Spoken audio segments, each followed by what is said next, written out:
दोस्त उस्मान गाजी एक बहादुर सिपाही और इंसाफ पसंद जंगजू थे। उन्होंने सन 1299 में सल्तनत उस्मानिया की नींव रखी थी, जो आगे चलकर 623 सालों तक कायम रही थी। दोस्तों, आज की इस शानदार वीडियो में हम लोग सल्तनत उस्मानिया के बारे में ही जानेंगे। तो चलिए अपनी इस वीडियो को शुरू करते हैं।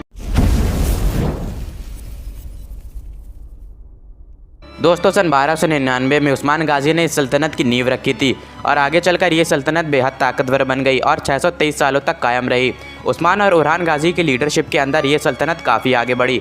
और दोस्तों, सन 1453 में उस्मानिया सल्तनत के ही 21 साल नौजवान सुल्तान महमद फ़तेह ने कुस्तुनतुनिया को जीत लिया था और हज़ारों साल से कायम बाज़िंतीन सल्तनत को भी ख़त्म कर दिया था।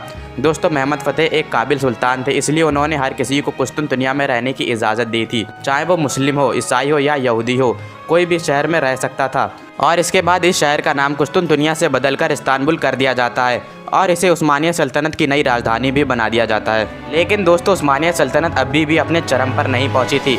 दोस्तों, सुल्तान सुलेमान और उनके वालिद सुल्तान सलीम अव्वल के दौर में ये सल्तनत बेहद ताकतवर बन गई। दोस्तों, सुल्तान सुलेमान ने इस सल्तनत की सरहदों को काफ़ी सारे नए इलाकों तक पहुंचाया और दोस्तों, सुल्तान सुलेमान के दौर में ये सल्तनत उस वक्त की सुपर पावर बन गई। दोस्तों, ये सल्तनत बेहद बड़ी और ताकतवर थी। इस सल्तनत का एरिया 52 लाख स्क्वायर किलोमीटर था और ये 3 महाद्वीप यानी कि एशिया, यूरोप और अफ्रीका पर फैली हुई थी। दोस्तों, इस सल्तनत में आज का तुर्की, Greece, Bulgaria, Egypt, Hungary, Macedonia, Romania, Jordan, फ़िलिस्तीन, लेबनान और अरब का भी कुछ हिस्सा आता था। लेकिन दोस्तों, एक वक्त ऐसा भी आया था जब ये सल्तनत ख़त्म होने वाली थी, क्योंकि तैमूर सल्तनत के सुल्तान तैमूर लेन ने उस्मानिया सल्तनत को अंकारा की जंग में हरा दिया था। और इस हार की वजह से बढ़ती हुई उस्मानिया सल्तनत कुछ वक्त के लिए आगे बढ़ना बंद कर देती है। लेकिन दोस्तों, जल्द ही तैमूर वहाँ से चले जाते हैं और चाइना की तरफ बढ़ने लगते हैं, जिसकी वजह से एक बार फिर उस्मानिया सल्तनत के सुल्तान अपनी ताकत और अपनी सल्तनत को आगे बढ़ाने लगते हैं। अगर बात की जाए सल्तनत के सबसे ताकतवर सुल्तान की, तो वो सुल्तान सुलेमान द मैग्निफिशिएंट थे, जिन्होंने इस सल्तनत को एक सुपर पावर बना दिया था।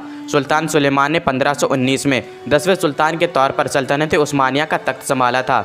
दोस्तों, सुल्तान सुलेमान ने लगभग 49 सालों तक इस सल्तनत पर हुकूमत की थी। लेकिन दोस्तों, सवाल ये उठता है कि आखिर इतनी ताकतवर सल्तनत ख़त्म कैसे हो गई।